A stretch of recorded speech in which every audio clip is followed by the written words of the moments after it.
Percayakah kamu jika ku beritahu ada masa di mana memiliki badan kecil, gigi berkawat, dan memakai kacamata sangat populer sampai semua anak perempuan menginginkannya? Saat masih kecil, aku ingat sangat senang begitu diharuskan memakai kawat gigi. Aku tinggal selangkah lagi mencapai keinginanku. Selanjutnya adalah kacamata. Satu hari, aku punya ide. Aku selalu lihat kakak perempuanku memakai kacamata saat membaca dan berpikir, jika aku terus membaca dengan penerangan yang minim, mungkin pada akhirnya aku akan membutuhkan kacamata juga. Dan itu berhasil. Aku akhirnya harus memakai kacamata. Seiring bertambahnya umur, kusadari penglihatanku semakin memburuk. Aku menderita rabun jauh dan diresepkan kacamata untuk -9. Peduli amat, itu hal yang memang kuinginkan. Lensa kacamataku lama-kelamaan bertambah tebal, sampai untuk menikmati semangkuk sup aja benar-benar menyakitkan untukku. Aku nggak bisa menikmati makanan kesukaanku. Aku ingin menikmati makanan biasa dengan teman-temanku. Jadi kulepas kacamataku dan tidak mengejutkan, aku buta seperti kelelawar. Aku nggak bisa lihat apapun. Aku bahkan nggak bisa menyendok makanan masuk ke mulut tanpa membuatnya tumpah setengah ke meja. Kecerobohanku sering membuat kacamataku pecah atau lupa di mana menaruh lensa kontak sampai tidak bisa kutemukan lagi. Tanpa penglihatan yang jelas, kepalaku akan menjadi pusing, dan yang bisa kulakukan hanya memejamkan mata sampai rasa pusing itu hilang. Sampai akhirnya kuputuskan itu semua sudah cukup. Aku harus memperbaiki penglihatanku karena aku udah nggak tahan. Ada dua pilihan jika kamu ingin memperbaiki penglihatan matamu. Pertama, LASIK, operasi mata laser yang digunakan untuk menajamkan penglihatan dengan memperbaiki kornea mata. Operasi ini akan membuka lapisan tipis kornea yang memperlihatkan jaringan kornea. Kemudian, dokter akan menggunakan laser khusus, excimer laser, untuk memperbaiki kornea mata sesuai dengan pola unik masing-masing pasien. Kedua, PRK, yang merupakan jenis operasi laser juga. Ini merupakan metode operasi mata pertama dan masih digunakan sampai sekarang. Perbedaannya dengan LASIK adalah PRK membuang lapisan luar kornea seluruhnya dan membutuhkan waktu pemulihan lebih lama dibandingkan LASIK. Tapi hasilnya sama baiknya dengan LASIK dan pilihan yang tepat untuk mereka yang memiliki kornea lebih tipis. Aku sendiri menjalani operasi LASIK. Mungkin kalian berpikir, bagaimana aku melakukannya? Oke, tanpa basa-basi, akan kujelaskan langkah-langkahnya. Yang pertama adalah, matamu harus dicek oleh tenaga profesional. Ini untuk mengecek baiknya kamu ambil LASIK atau PRK. Untuk LASIK, ketebalan kornea matamu akan diukur dan tidak boleh memiliki penyakit di retina mata. Setelah selesai diperiksa dan semuanya sudah jelas, perawat akan menjadwalkan waktu operasi. Jangan lupa tanyakan pada perawat apa saja yang harus kamu persiapkan pada hari operasi agar semuanya berjalan lancar. Yang harus benar-benar kamu ingat adalah jangan memakai lensa kontak selama 5-7 hari sebelum hari operasi karena bisa menyebabkan iritasi pada kornea mata. Pastikan kamu keramas sebelum operasi karena setelah operasi kamu nggak bisa keramas ataupun cuci muka selama kurang lebih 7 hari. Setelah operasi, ada beberapa aturan yang harus kamu ikuti. Pertama, jangan pakai riasan wajah. Dan kedua, jangan pakai parfum. Ini dikarenakan matamu yang menjadi sangat sensitif dan kering. Pada hari operasi, perawat akan memintamu untuk datang lebih awal agar mereka bisa memeriksa lagi penglihatanmu dan melakukan beberapa tes. Tesnya untuk melihat tekanan mata, mengukur ketebalan, dan lengkungan kornea. Ini untuk memastikan bahwa kamu siap 100% untuk LASIK hari itu. Perawat juga akan memeriksa selaput pelangi yang akan membuat penglihatanmu sedikit blur, tapi jangan khawatir, itu normal dan akan hilang dengan sendirinya.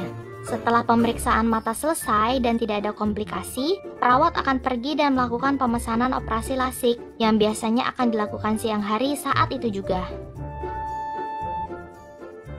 Karena sebelumnya aku memakai kacamata dan memiliki -9, aku cukup beruntung kornea mataku cukup tebal untuk operasi LASIK. Dokter bilang, setelah operasi rasanya akan sedikit nggak nyaman dan butuh 6 bulan bagi mata untuk penyesuaian dan pulih. Tapi setelah 6 bulan, nggak ada yang perlu dikhawatirkan dan aku nggak perlu pakai kacamata lagi. Setelah semua tes selesai, selaput pelangiku juga mulai normal. Perawat memintaku untuk mengganti baju dengan jubah operasi. Sepertiku, kamu juga akan diminta untuk menggunakan penutup kepala dan sepatu steril. Ini untuk memastikan tidak ada bakteri yang berkeliaran di ruang operasi. Kemudian cuci muka terakhir kali dan naik ke ranjang operasi. Sebelum operasi dimulai, perawat akan memberimu anestesi agar kamu tidak merasakan apapun pada saat operasi berlangsung. Aku ingat saat menunggu operasiku berlangsung, aku bersemangat tapi juga gelisah. Ada saat dimana aku mulai takut dan berpikir macam-macam. Aku meminta pada perawat di sebelahku agar ia bisa tetap berada di ruangan dan memegang tanganku selama operasi. Setelah dokter meneteskan obat mata untuk membuat matamu mati rasa, mereka akan memasang alat bernama lid speculum untuk menahan matamu tetap terbuka. Mungkin terlihat menakutkan, tapi itu berguna untuk membuatmu berhenti berkedip dan memastikan semuanya berjalan lancar selama operasi. Saat operasi dimulai, dokter berkata untuk fokus pada gambar di depanku dan melihat ke arah itu selama operasi berlangsung. Saat mataku sudah terbiasa dengan penerangan, dokter bertanya, "Kamu siap?" Dan ku jawab, "Siap banget, dok." Dokter pun mulai dengan lasernya, yang digunakan untuk memotong ke dalam kornea dan meratakannya dengan plat plastik bening. Laser memisahkan jaringan di bawah kornea dan membukanya. Setelah itu, laser dan plat plastik dilepaskan dari mata. Saat kornea sudah cukup datar, dokter mulai menggunakan excimer laser. Ini lumayan butuh waktu tergantung dari penglihatanmu. Untukku, itu butuh waktu sekitar 30 menit karena satu mataku rabun jauh dan satu lagi rabun dekat. Hal paling menantang bagiku adalah pada saat lasik berlangsung. Sulit untuk fokus dan memaksa mataku untuk melihat terus ke arah gambar. Ada kalanya aku nggak bisa lihat apapun. Dokter akan memintaku melihat ke arah yang diinginkan dan sulit bagiku untuk melakukannya karena mataku akan beralih dari gambar tanpa kusadari. Tapi, dokter tetap sabar dan selalu mengingatkanku kemana harus melihat setiap saat mataku mulai teralihkan. Baik perawat maupun dokter tidak terburu-buru dan memastikan bahwa aku nyaman. Setiap saat mereka menggunakan laser, mereka memastikan aku melihat ke arah yang tepat dan melakukannya perlahan. Setelah mereka selesai dengan kedua mataku, aku dibawa ke ruangan lain di mana mereka mengukur penglihatanku dan ini memakan waktu sekitar 15-30 menit.